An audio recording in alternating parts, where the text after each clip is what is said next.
Hello મિત્રો, ઝરૂખામાં આપનું સ્વાગત છે। આજે વડોદરાની સુંદર સવાર છે અને અમે નીકળી પડ્યા છે વઢવાણા લેક તરફ। વઢવાણા લેક જે ડભોઈ તાલુકામાં આવેલું છે, વડોદરાથી લગભગ 45 થી 50 કિલોમીટરના અંતરે આવેલું છે આ લેક, જે જોવા જઈએ તો વિવિધ પ્રકારના પક્ષીઓ માટે ઘણું ફેમસ છે। અહીંયા મેજર જોઈએ તો યુરોપિયન અને સાઇબેરિયાથી ઘણા બધા પક્ષીઓ વિન્ટર સમયે અહીંયા આવે છે। તો વિન્ટરની અત્યારે શરૂઆત થઈ ચૂકી છે। ઠંડીની અનુભવ વડોદરામાં દિવાળીના દિવસોથી ચાલુ થઈ ગયો છે। તો ચાલો આપણે વઢવાણા લેકની મુલાકાત આજે લઈશું। સાથે સાથે વઢવાણા લેક પાસે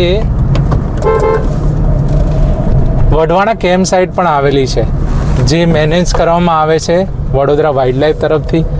ત્યાં રહેવા અને જમવા સાથેની પૂરી સગવડ ગવર્મેન્ટ દ્વારા પ્રોવાઈડ કરવામાં આવે છે, જેના ચાર્જીસ જાણવા જઈએ તો 2000ની આસપાસ એક રૂમ મળે છે, જેમાં 2 લોકો માટે તમને જમવા, ચા નાસ્તો સાથેની બધી જ સુવિધા તમને મળી જાય છે। તો ચાલીએ, જેમ જેમ રસ્તામાં કંઈક નવું કંઈક જોવા મળશે તો અમે એને કવર કરવાની ટ્રાય કરીશું, અને પછી વઢવાણા લેક, ત્યાં જોવા મળતા પક્ષીઓ અને વઢવાણા કેમ્પ સાઇટ બી તમને બતાવીશું। તો ચાલો સફરની શરૂઆત કરીએ।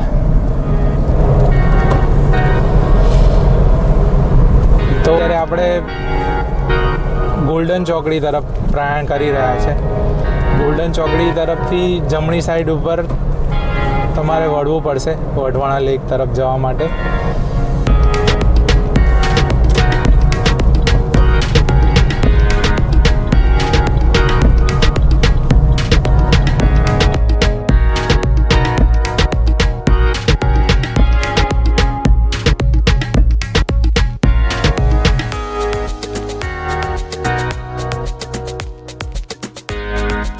ડાબી સાઈડ તમે L&T નોલેજ સિટી જોઈ શકો છો। આ રોડે આગળ જતાં જો તમે સવારે અર્લી મોર્નિંગ જો તમે પ્લાન કરી રહ્યા છો તો સરસ મજાનો નાસ્તો તમે જગદીશનું એક ફેક્ટરી આઉટલેટ પણ આવે છે આગળ, જ્યાં તમે સવારનો સરસ મજાનો નાસ્તો ત્યાં પણ કરી શકો છો।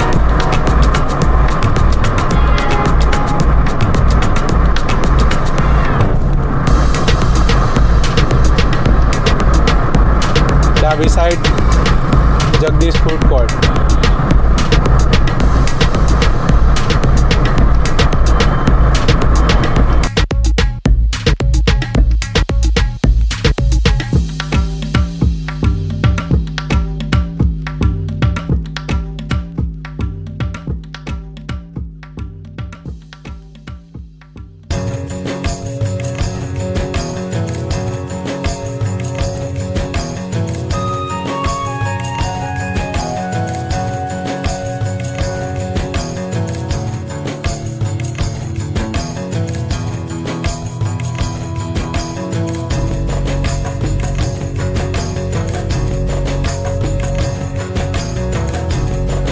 તો મિત્રો, આપણે બસ પહોંચી ગયા છે વઢવાણા વેટલેન્ડ। સામે તમે બોર્ડ જોઈ શકો છો। 1 કિલોમીટર અંદર જઈશું તો આપણને ત્યાં જગ્યા ઉપર પહોંચી જઈશું આપણે। તો ચલો આપણે આગળ વધીએ।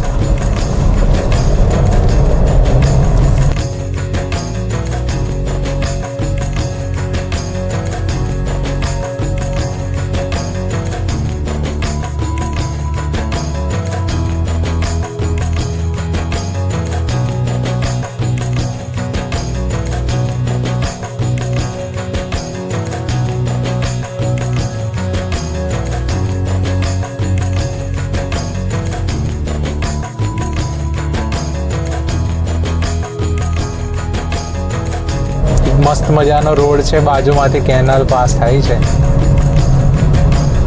અને કુદરતી દ્રશ્ય માણતા માણતા આપણે કેમ્પ સાઇટ તરફ વધી રહ્યા છીએ।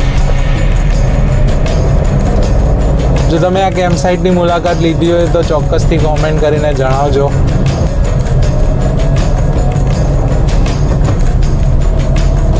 તો બસ આપણે આવી પહોંચ્યા છે કેમ્પ સાઇટની જસ્ટ થોડા જ દૂર છીએ આપણે. સામે તમને કેમ્પ સાઇટ દેખાઈ રહી છે અને અલગ અલગ પક્ષીઓ જે અહીંયા જોવા મળે છે એમના વિઝ્યુઅલ્સ બી અહીંયા લગાવેલા છે. તો આ રહી વઢવાણા કેમ્પ સાઇટ.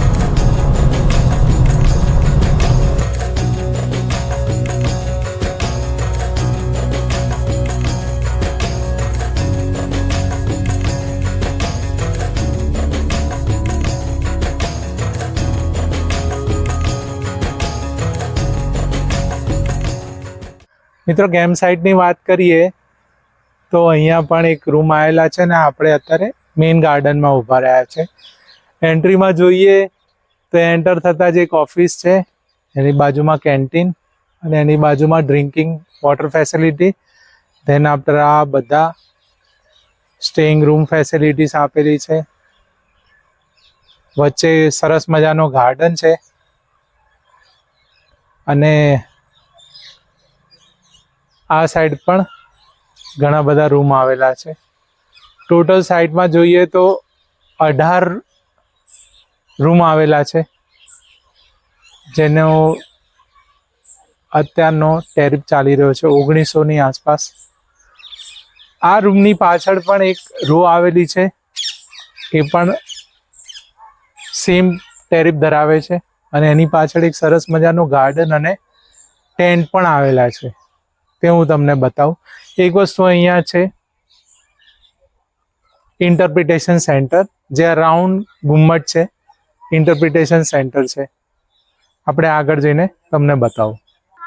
ચલો તમને રૂમ પણ બતાવું કે રૂમ કેવો છે.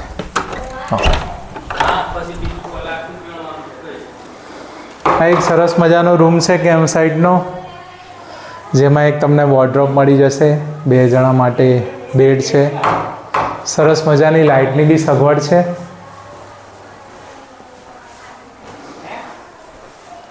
અને આ વસ્તુ કંઈક યુનિક લાગે છે.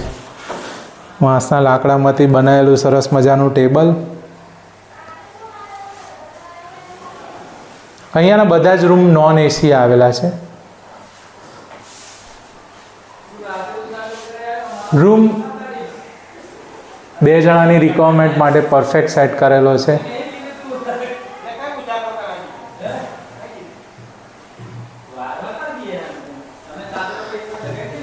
ડ્રેસિંગ ટેબલ સાથે એક મિરરની બી વ્યવસ્થા છે અને વોશરૂમ કંઈક આ પ્રકારનું છે.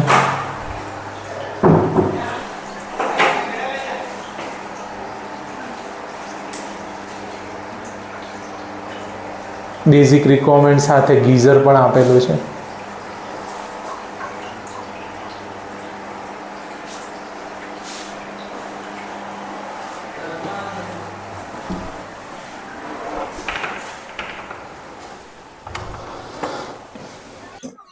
મિત્રો આગળ વાત કરીએ એ પ્રમાણે આ 3જી રો છે ગેસ્ટ હાઉસની. સેમ ટેરિફમાં તમે બુક કરી શકો છો. મારી ડાબી સાઈડ તમે જુઓ તો અહીંયા ટેન્ટ હાઉસ આવેલા છે. ટેન્ટ હાઉસનું બુકિંગ અત્યારે મેન્ટેનન્સમાં હોવાથી અત્યારે તો બુકિંગ બંધ છે. ટેન્ટ હાઉસની એક્ઝેક્ટ બાજુમાં તમે ચિલ્ડ્રન પ્લે એરિયા આવેલો છે. જો તમે બાળકો સાથે આવો છો ત્યાં સરસ મજાના છોકરાઓને રમવા માટેના ઘણા બધા સાધનો આવેલા છે. અત્યારે તમે કિલ્લોલ બી નિહાળી શકો છો છોકરાઓનો. આ કેમ્પ સાઇટની દિવાલની એક્ઝેક્ટ બહાર વઢવાણા લેક આવેલું છે. પક્ષીઓની ચહલ પહલ અત્યારે તમને નોટિસ પણ થતી હશે.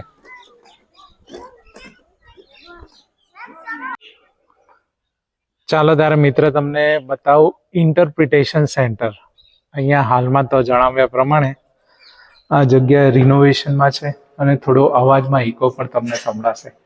આની એક ઝલક તમને બતાવું કે અહીંયા શું આવેલું છે.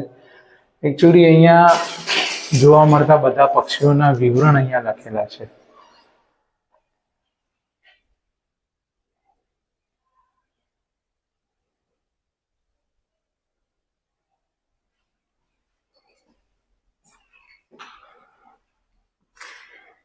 અહીંયા જોઈએ તો ઉપર બતાવ્યું છે યુરોપથી જે પક્ષીઓ આવે છે એમનું વિવરણ છે.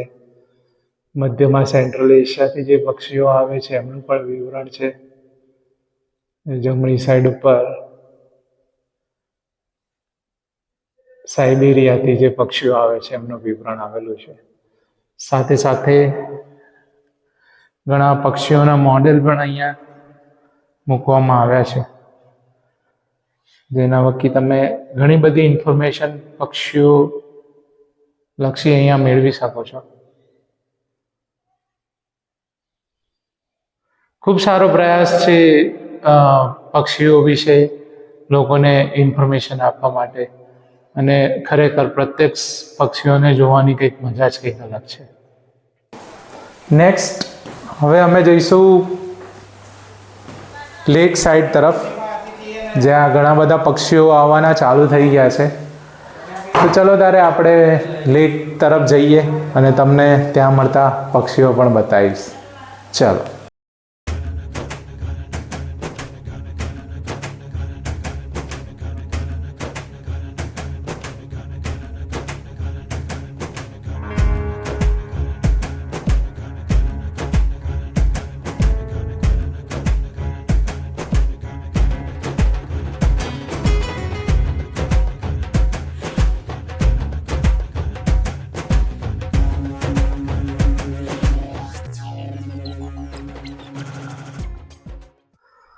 તો મિત્રો આપણે અત્યારે આવી ગયા છે વઢવાણા લેક તરફ, અને આ આખો વઢવાણા લેક છે જે 2 કિલોમીટરના રેડિયસમાં પૂરો ફેલાયેલો છે. તમે આ સામે જુઓ તો ત્યાં એક વોચ ટાવર છે, દૂર સુધી ત્યાં એક વોચ ટાવર છે, અને કેમેરો આમ તરફ કરું તો સામે પણ એક વોચ ટાવર છે. વોચ ટાવર પાસેથી આ જે રોડ આવે છે એ સીધો કેમ્પ સાઇટ તરફથી આવે છે, અને તમે આ રોડ ઉપર ગાડી બાઇક લઈને અહીંયા પક્ષીઓ નિહાળવા આવી શકો છો. પક્ષીઓની ચહલ પહલ અત્યારે તો સંભળાઈ રહી છે. બપોરનો ટાઈમ છે, થોડા પક્ષીઓ ઓછા જોવા મળી રહ્યા છે, પણ આપણે ટ્રાય કરીશું આગળના વોચ ટાવરથી જઈને ત્યાંથી પક્ષીઓ નિહાળીશું. જે બી પક્ષી દેખાશે અમે ટ્રાય કરીશું કે તમને બતાવી શકીએ. તો ચલો આગળ જઈએ.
મિત્રો તો પેલા રોડ ઉપરથી આપણે વોચ ટાવર આગળ પહોંચી ચક્યા છે, અને પાછળ જોઈ શકો છો કે આ ટેકરા ઉપર ઘણા બધા પક્ષીઓ જોવા મળી રહ્યા છે.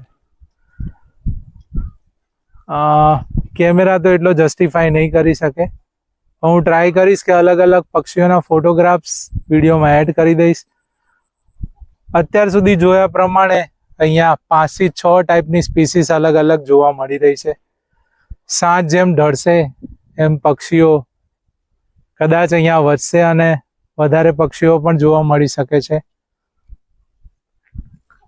અહીંયા જ્યારે તમે મુલાકાતે આવો તો 2 વસ્તુનું ખાસ ધ્યાન રાખજો. એક તો કેમેરા, જો તમારી પાસે ડિજિટલ કેમેરાની વ્યવસ્થા હોય તો ખાસ કરીને લાવજો, કેમ કે પક્ષીઓની મજા માણવા માટે ડિજિટલ કેમેરાની ખાસ જરૂર પડશે. બીજું, જો બાયનેક્યુલર તમારી જોડે હોય તો એ ખાસ કરીને લાવજો, એ પણ તમને પક્ષીઓને નિહાળવા માટે ખૂબ જરૂરી પડશે. બાકી તમે અહીંયા રહેવા માટે કેમ્પ સાઇટની વિગત તમને મળી ચૂકી હશે. બસ તો પછી આ વિડીયો ને અંત આપીએ. જો તમને આ વિડીયો પસંદ આવ્યો હોય તો એક લાઈક આપી દેજો. તમને ઇન્ફોર્મેટિવ લાગ્યો હોય તો કોઈને શેર કરી દેજો અને ચોક્કસથી જરૂર કોને સબસ્ક્રાઈબ કરી દેજો. તો પછી મળીએ એક નવા વિડીયો સાથે. Bye bye.